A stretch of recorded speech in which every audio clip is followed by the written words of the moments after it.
Is Caitlin Clark sending a message to Stephanie White, Amber Cox, Kelly Krauskopf, and the Indiana Fever?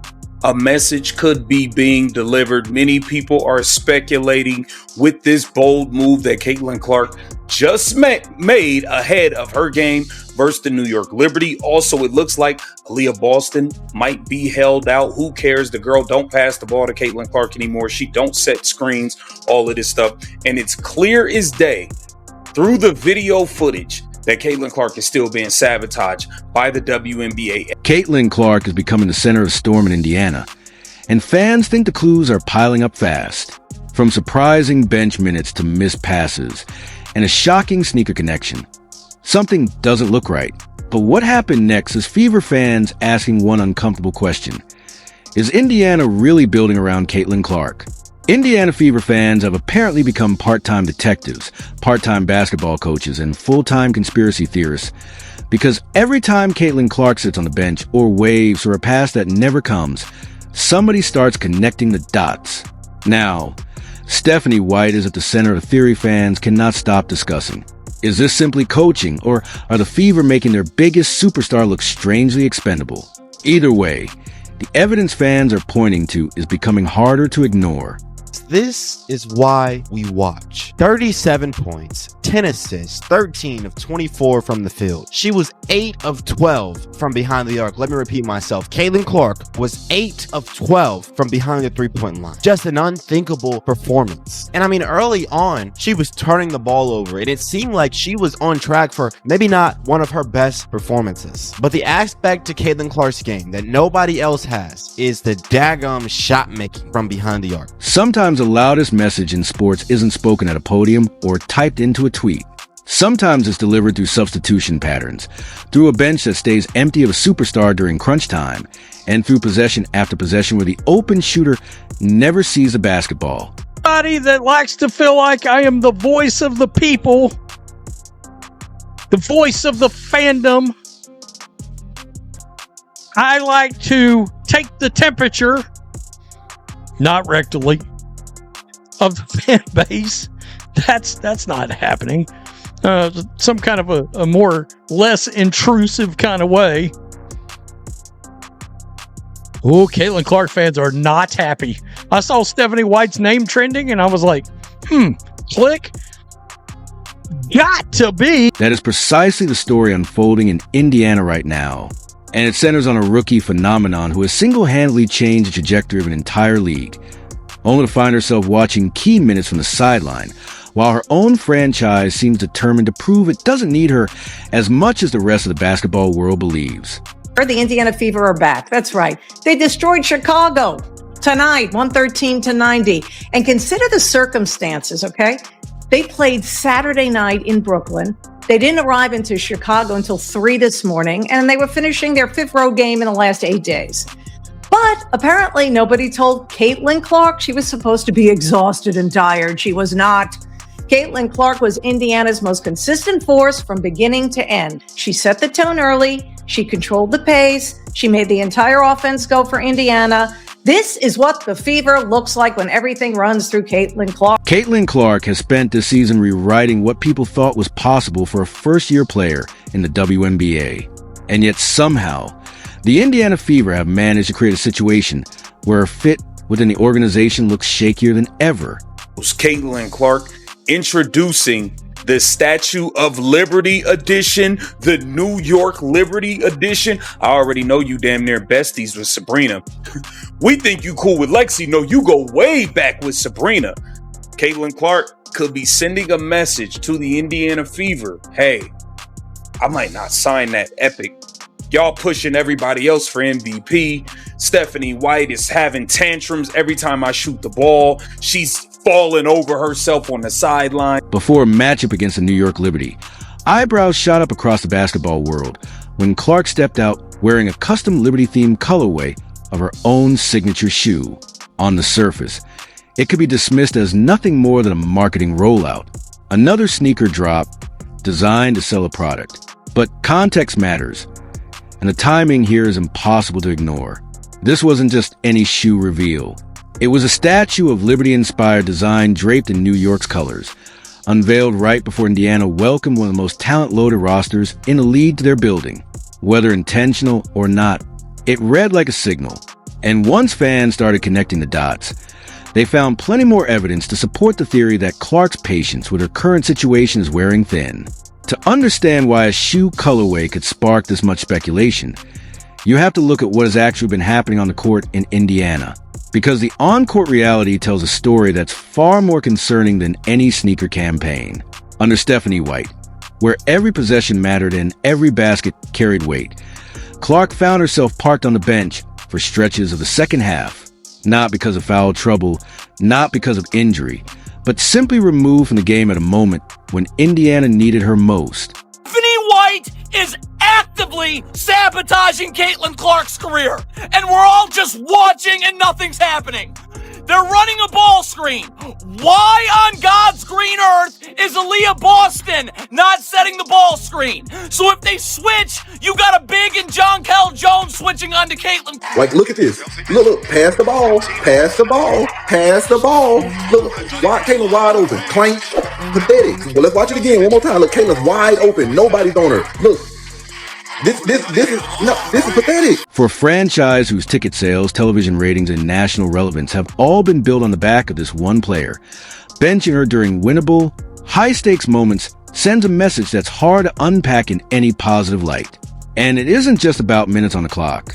It's about what happens during the minutes she is actually out there. Time and time again, possessions have unfolded where Clark stands wide open beyond the arc, completely unguarded, calling for the ball only to watch her teammates look the other way. This isn't a one-game anomaly or a fluke sequence caught on a bad night. Fans have tracked it possession after possession, game after game, and the pattern holds. The player with arguably the greatest shooting range in franchise history. The player whom the team's general manager, Amber Cox, has faced scrutiny for in terms of how this supporting cast was assembled around someone capable of elevating almost anyone she shares a floor with. A draft pick spent on Raven Johnson raised questions about roster priorities, and the coaching hire of Stephanie White, brought in with plenty of fanfare, hasn't translated into the kind of results or chemistry many expected. After last night's performance, in which Caitlin Clark turned in arguably her worst game ever, the one thing I did notice last night was the lack of running and gunning that we had seen over the last, 12 games or so? No, the Fever have been hot. They've been real hot. Till last night when cold water was thrown all over the Indiana Fever. Instead, there's a growing perception that the organization has quietly shifted its internal spotlight toward Kelsey Mitchell, positioning her as the face of team success in ways that seem to sideline the very player driving the league's attention toward Indiana in the first place. When a front office appears to be building a narrative around someone other than its biggest draw, players notice, and so do fans. Speaking of transparency or the lack of it, Indiana's handling of injury information has become its own running storyline. Aaliyah Boston's status heading into recent matchups has been murky at best, with vague updates and shifting explanations that have left fans and analysts guessing rather than informed. This isn't a small issue. When an organization struggles to be upfront about something as basic as a player's health status, it becomes harder to trust its explanations about lineup decisions, offensive philosophy, or anything else tied to Clark's usage. But perhaps the most damning piece of evidence in this entire saga comes not from roster decisions or shoe colorways, but from the officiating itself and the coaching response to it, or rather, the absence of one. Game film from recent matchups shows a level of physicality directed at Clark that borders on absurd. Come an unmitigated disaster for Caitlin Clark and the Indiana Fever as they play versus the Chicago Sky. I'm disgusted going into this game. I think this could be another debacle. There is a chance this team could lose. Sydney Taylor's playing today. And the way we just dropped the ball back-to-back games, Caitlin Clark is playing small forward up until damn near the fourth quarter. Aaliyah Boston's the new point guard. I don't know what is going to happen. She's been shoved, grabbed, held, and hit on nearly every possession, with defenders draping their forearms across her body as she tries to navigate screens and cut through traffic. In one particular sequence, she was hit with such force attempting to work through a pick that it looked less like a basketball possession and more like a linebacker meeting a running back in the open field. The comparison isn't an exaggeration. Anyone who watches a clip can see a player getting physically overwhelmed without a single whistle blowing in her favor. This isn't an isolated incident either. Breakdown after breakdown of game footage shows defenders reaching across her body, grabbing her arm as she tries to shoot, and shoving her in the back as she fights through screens. All without a whistle. In one sequence, a defender's hand is pulled off Clark's body. Not once, not twice, but 3 separate times before contact is finally deemed worthy of a foul call. And even then, the whistle comes only after the damage has already been done to possession. In another clip, a defender reaches her entire arm across Clark's body in a move so blatant that it would draw an automatic foul call for virtually any other player in the league. Instead, officials let it slide, and the game continues as though nothing happened. Across an entire 40-minute contest, Clark reportedly didn't attempt a single free throw despite absorbing contact on drive after drive that would typically send most players to the line multiple times a game. What makes this pattern even harder to stomach is the reaction, or lack thereof, from the sideline. As Clark absorbed hit after hit without protection from the officials, her own head coach stood largely silent. Y'all just seen what happened when Caitlin Clark scored 30-plus points. We actually win the basketball game. You see what happens when you give Caitlin Clark the ball? We win the basketball game. So you let me know if they trying to sabotage Caitlin. But at this point, it don't even matter because Caitlin Clark, I believe, has passed up Alyssa Thomas with assists. Oh, yes. Another one.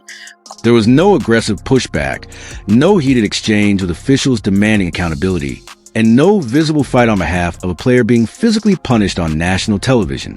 Stephanie White, known throughout her broadcasting career and coaching tenure for being vocal and animated, seemed to reserve her energy for reacting to Clark's own shot attempts rather than defending her from the physical toll being inflicted by opposing defenses. It's a jarring contradiction. A coach who has no problem showing visible frustration when her star player pulls up for a three-pointer, yet stays remarkably composed while that same player gets tackled without a whistle in sight. This dynamic has not gone unnoticed by the fan base, and it's fueling growing frustration directed squarely at the head coach. When it comes to schemes or fighting for calls from officials, the question becomes whether loyalty from that player starts to look less earned and more one-sided. Fans have made their feelings clear, and the boos raining down during recent home games suggest that patience with White's leadership is running thinner than the organization might want to admit.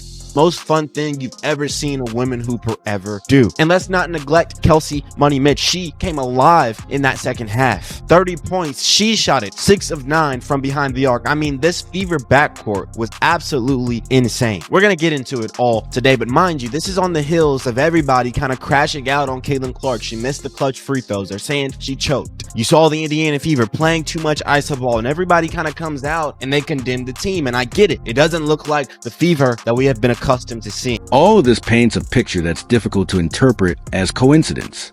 A star player who elevates every metric a franchise cares about. Benched during winnable games. A supporting cast that repeatedly ices her out of the offense during crucial possessions. A front office that has drawn criticism for questionable roster construction and a lack of transparency around injuries. And a coaching staff that fails to fight for calls or defend its franchise cornerstone from increasingly physical, borderline dangerous defensive treatment. When you stack these pieces together side by side, it becomes far less surprising that speculation about Clark's future has intensified, and far more understandable why a shoe colorway themed around another franchise's colors could spark this much conversation. New York, for what it's worth, has built a reputation across multiple sports for finding ways to attract star talent to its city. And the Liberty roster already boasts players who have publicly expressed admiration for Clark's game and personality. Whether that connection ever moves beyond speculation remains to be seen, but the groundwork for that kind of narrative doesn't need much imagination given everything happening in Indiana right now. At the end of the day, none of this exists in a vacuum. Every missed pass, every bench minute, every uncalled foul, and every silent sideline reaction adds another layer to a story that fans are piecing together in real time. Whether the coordinated effort or simply a series of unfortunate coincidences stacking up against one player, the optics have become impossible to ignore. Caitlin Clark has proven night after night that she's capable of carrying a franchise on both her shoulders and her shooting range. But no player can carry an organization that seems unwilling to fully invest in her success. Multiple defenders, creates space for everybody else. She turns Indiana into an offensive machine. Then Kelsey Mitchell woke up in the second half, and boy, she was spectacular. Once Mitchell found her rhythm, Chicago had no answer. Clark controlled the game from the start. Mitchell, blew it open after halftime. And now we have a really fascinating MVP situation. Some voters may look at Mitchell's scoring and say, that's my MVP. She's a scorer. If the pattern continues, more fans, more analysts, and perhaps even more voices inside that locker room will start asking the same uncomfortable question that's already spreading across social media. How much longer can this dynamic hold before something has to give? And if it does, will Indiana be the one left explaining what went wrong? The frustration brewing among Fever supporters isn't just about wins and losses either, because plenty of teams struggle through growing pains during a rebuild. What makes the situation different is the sense that the very foundation meant to support Clark's transition into the professional game isn't doing enough. Watching teammates hesitate to include her in the offense and receiving lukewarm advocacy from the exact coaching staff hired to put her in position to succeed is an enormous burden for any first-year player to carry, regardless of how much hype surrounded her arrival. There's also a broader business angle worth considering here, because Clark's presence has quite literally transformed the economics of women's basketball. Arenas that once struggled to fill seats are selling out on the road specifically because of her drawing power. Television ratings have spiked to numbers the league hasn't seen in decades, and merchandise sales tied to her name and likeness have shattered previous records across the sport. The Indiana Fever won yesterday, and nobody is talking about it.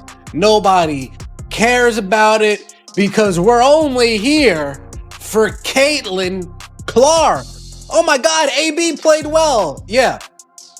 And? Oh my gosh, Kelsey Mitchell. Yeah.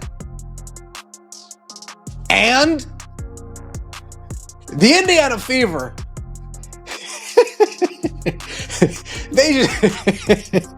They just keep stepping in it. For a franchise sitting on that kind of asset, the apparent mismanagement on display looks even more baffling from a pure business standpoint, let alone a competitive one.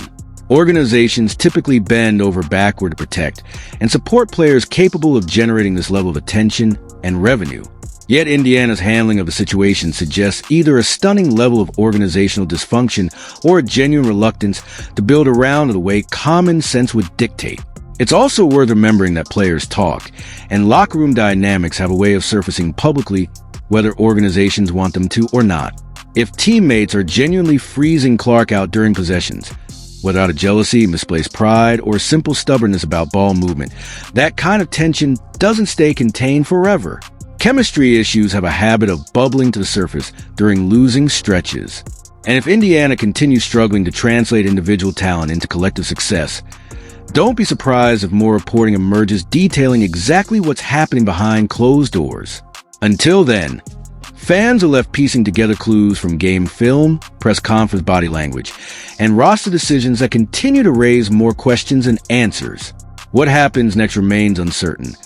But one thing is becoming increasingly clear with every passing game. The gap between what this franchise owes its franchise player and what it's actually delivering keeps widening.